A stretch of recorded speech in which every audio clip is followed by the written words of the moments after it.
So in our last class, we were discussing this shloka from 15th chapter, 7th shloka. Continuing the discussion, basically in this shloka, Lord Krishna is telling that all the living entities are fragmental part of Krishna, and it is from eternal time.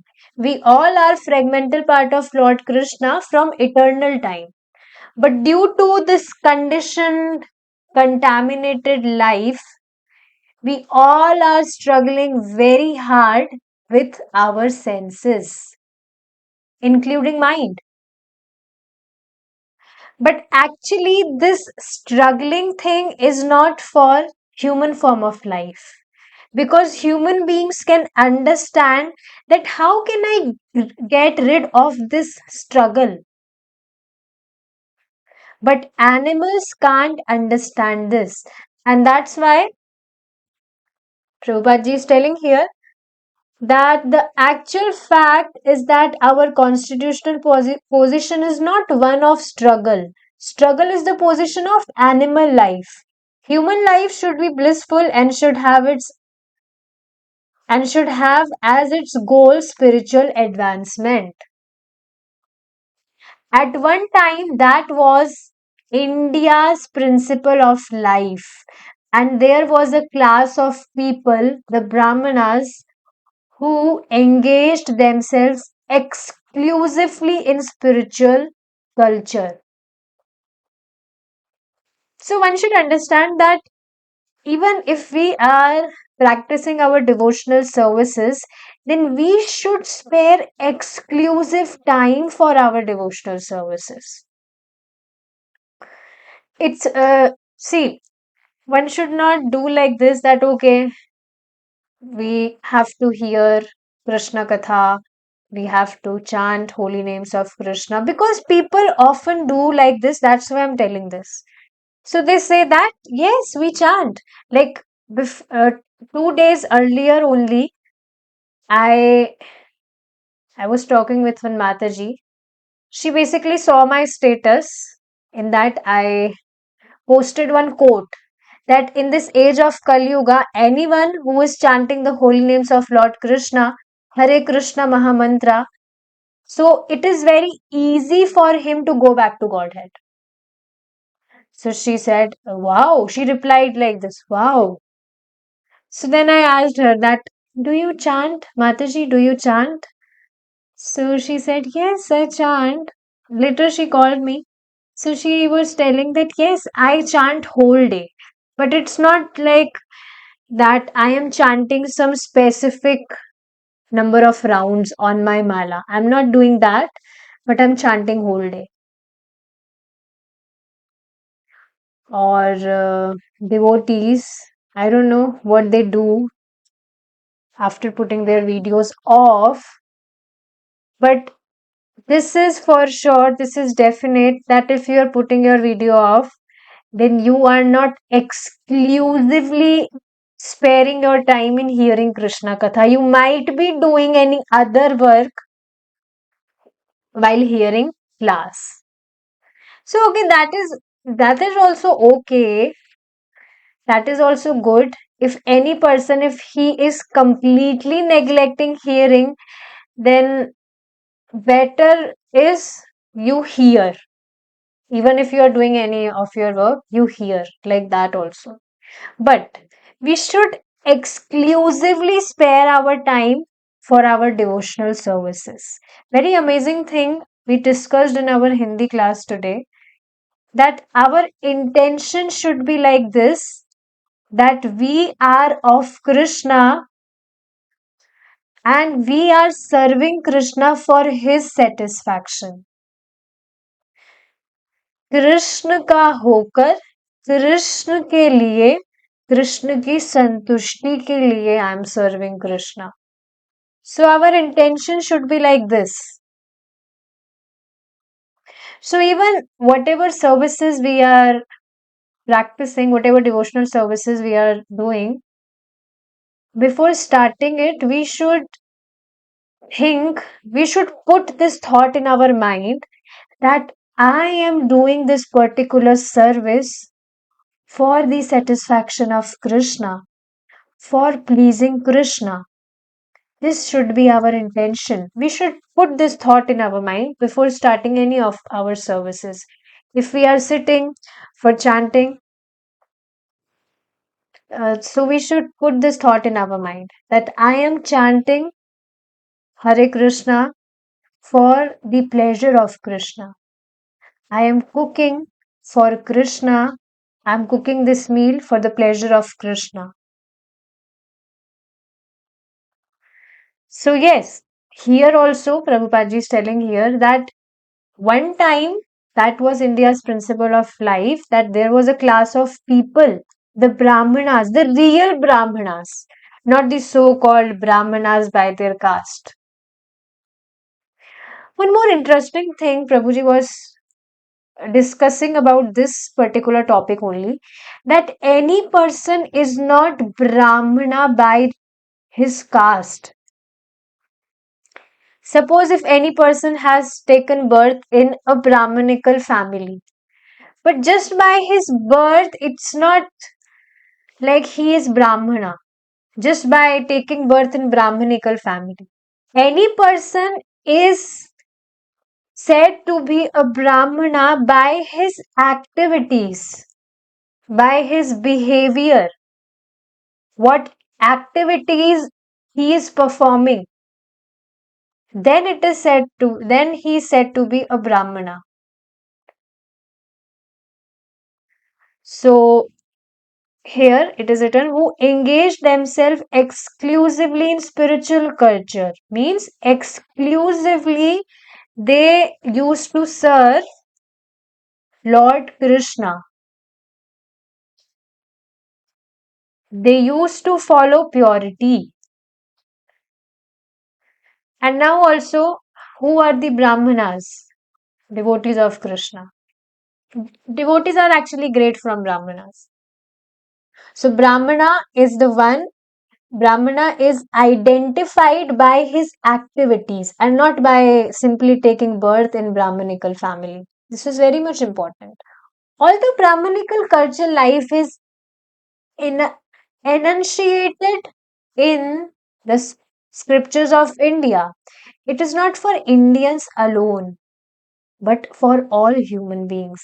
So we should know this thing, that earlier this whole earth was India only. But later by time, uh, it got like many countries, basically it got separated. But from starting, this whole earth was India only, Bharata. So that's why one should understand that now it is being separated. There are different countries, India, America, New York, London, or whatever. But one should understand this thing, that it is not for Indians alone, but for all human beings. Bhagavad Gita is not for Indians or for Hindus. Bhagavad Gita is for all the human beings. The Vedas were written for all mankind, but it is so happened that when the Vedas were written, what is now known as the Indian culture was the only one extant. At that time, the whole planet was called Bharatvarsh. Bharatvarsha. So, whole planet was Bharatvarsha, means India. After Emperor Bharata Maharaj, the son of Rishabdev, Bharat Maharaj ruled the whole planet, but gradually the planet was divided up. So, from the very starting, it is India only. This whole earth was India, but later it got divided up in different countries. It was separated. So yes. So the dharma of Vedic culture should not simply be considered Indian or Hindu in a sectarian sense. Often the word dharma is translated to mean religion. But to conceive of dharma as a religion is to misconceive the word. So, yeah, one should understand this thing that dharma is not religion.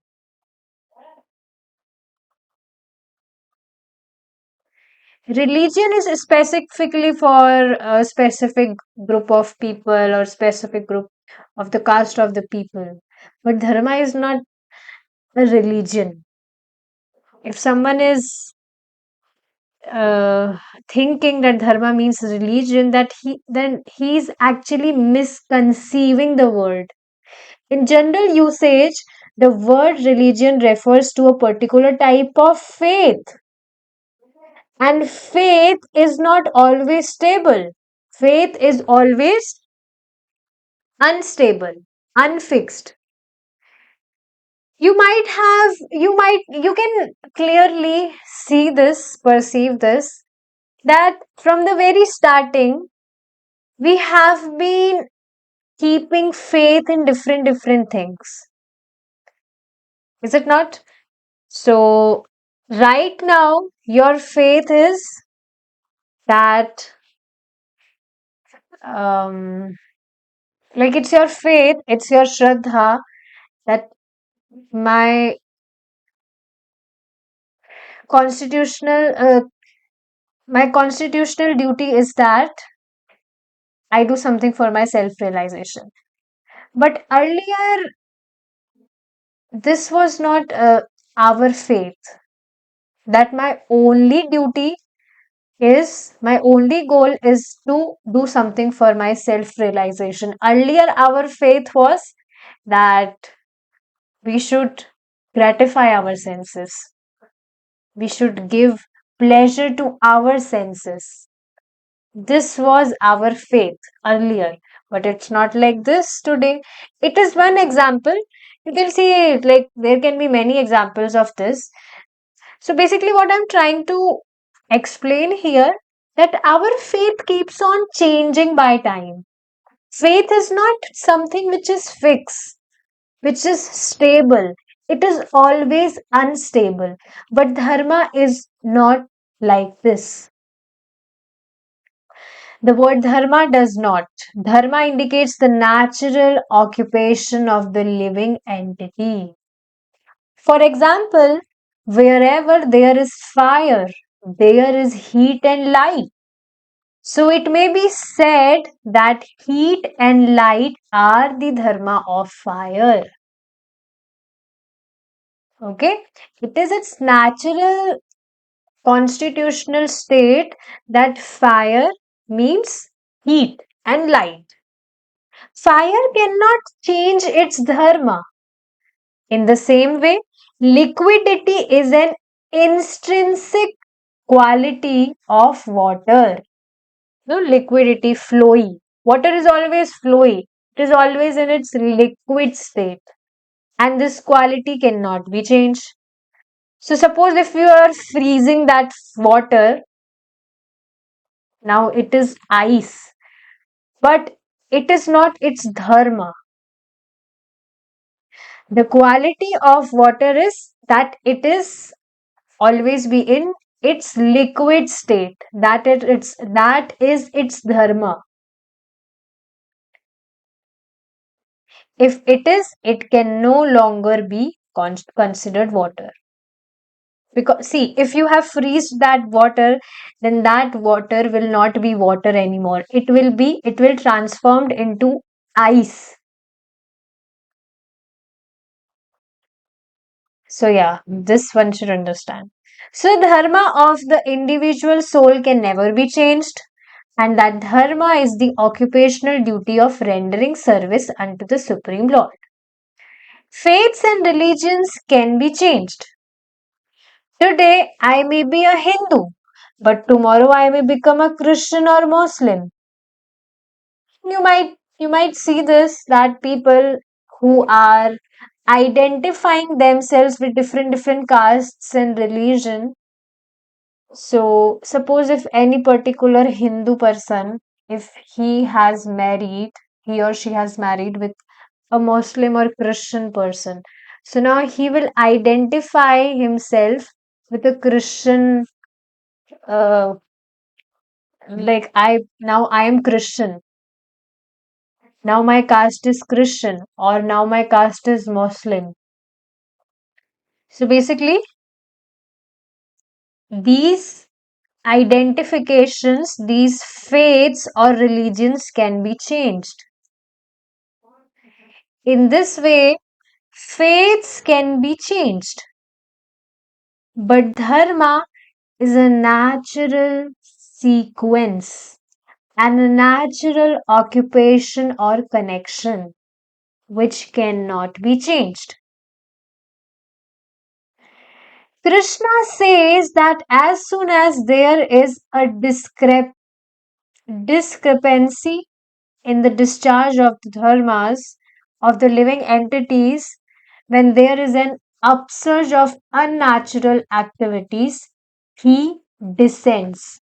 One of the principal purposes of his descent is to re-establish religious principles.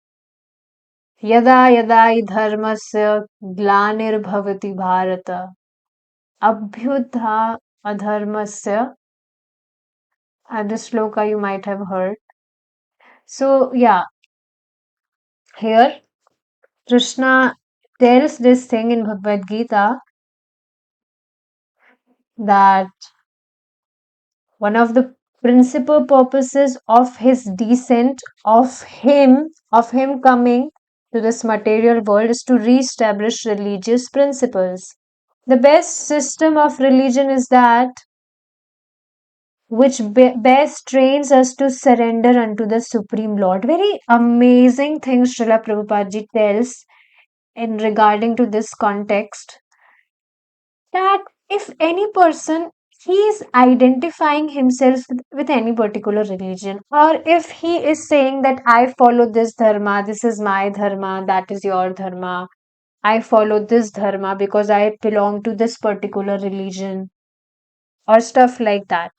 So Srila Prabhupada ji very amazingly tells this, that whatever dharma you are following, if by following that particular dharma, by following those particular activities, if your love for Lord is increasing, then okay, that is good. You keep following your dharma. If your love for God is increasing, but if it's not increasing, if love for God is not increasing, then you come and join our movement. So you can see people, you might see this thing, that people around us, or whomsoever you see, whomsoever is following any particular dharma, they are assuming that we follow this, we follow that. You will find that they have nothing to do with the satisfaction of Lord. Is it not? They have nothing to do with this. They don't even care about the existence of God. God is one, Lord Krishna, but because people have different perceptions regarding this, that's why I'm saying God. So yes, the best system of religion is that which best trains us to surrender unto the Supreme Lord. This is the basic principle underlying Bhagavad Gita. What is the basic principle? That anyone who will read Bhagavad Gita, he will start serving Krishna. He will he will devote to Krishna. Basically, he will become devotee of Krishna, and he will serve Krishna nicely. And by doing like this, by serving Krishna nicely, definitely his love for Krishna will increase gradually, day by day. as he's chanting holy names of Krishna, hearing about Krishna, consuming his remnants. We can select our own religion and be Hindu, Muslim, Buddhist, Christian, or whatever, as long as we know the real purpose of religion.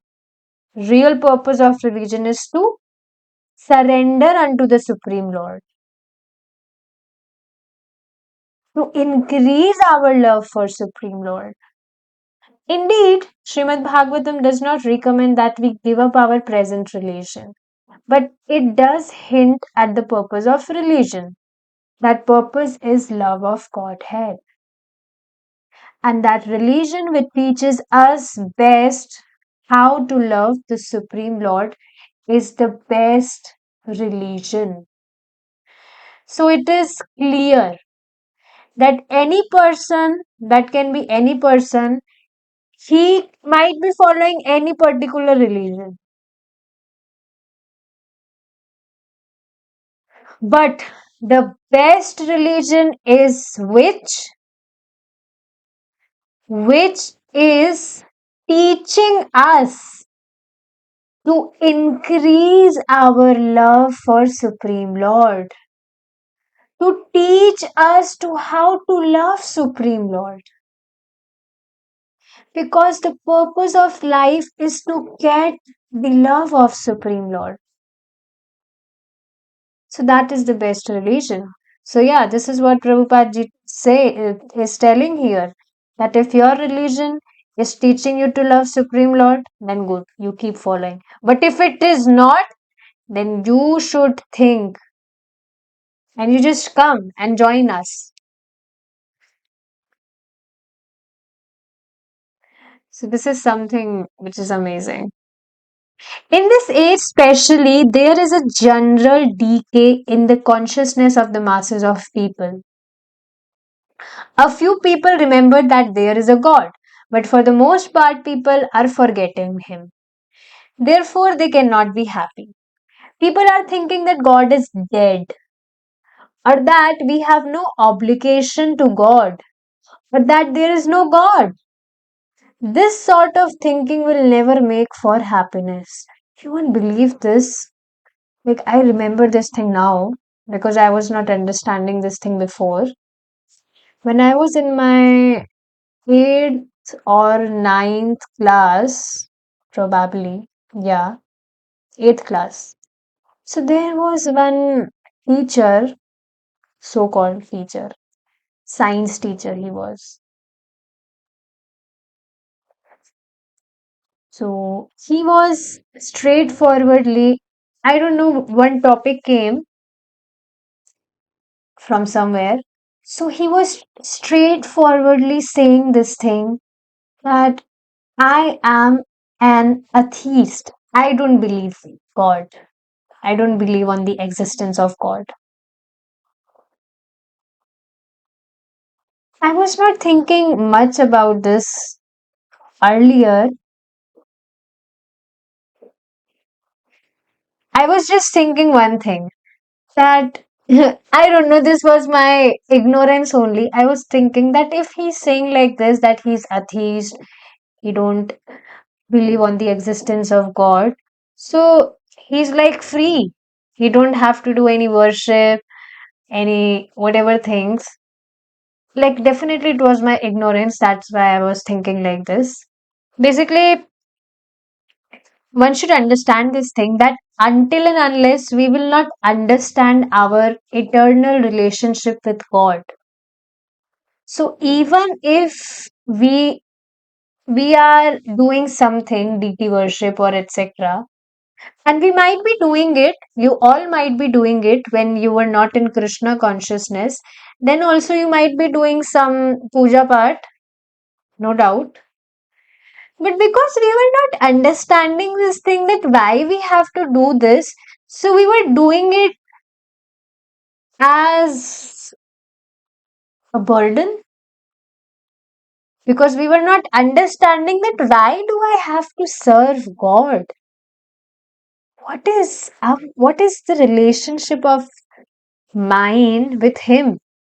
What is the relation? So, until and unless any person will not understand his relationship with God, with Krishna, he will not be able to serve him nicely. And he will just think, why do I have to even serve Lord? So that's why it is very much important to understand our constitutional state, that who are we? Very, very important. This is called Sambandh Gyan. Until and unless we don't have Sambandh Gyan, that we are fragmental part of Lord, and we can only be satisfied when we satisfy Krishna, God. Then only after understanding this thing, he will be able to do his devotional services nicely. So that's why people, they just think that God is dead, or we have no obligation to God and there is no God.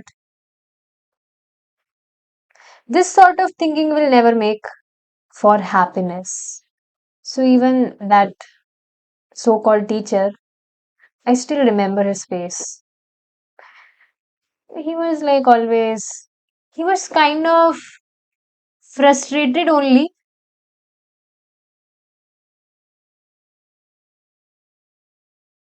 I don't exactly remember, but yeah, I can definitely remember this thing, that he was not happy. Any person who is not serving Krishna, he cannot be happy. And who, especially those person who are claiming that we are atheist. So they are just, their life is completely, what to say, their life is completely waste. They cannot they cannot do anything in their lives. I know one person who was saying this, who was also claiming this thing, that I was an atheist. But later, I was very much, I was fed up with whatever I was doing. So I heard this thing that one should read Bhagavad Gita, and if he reads Bhagavad Gita, then if anyone reads Bhagavad Gita, then they may find solutions of all the problems.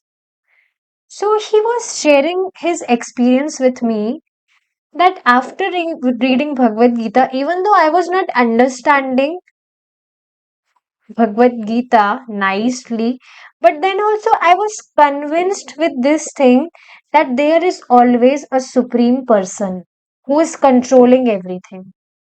He was convinced with this thing, which is very nice. So until and unless any person, if he will not hear from Shastras, learn from Shastras, he will not be able to understand his relationship with God. So this is very much important.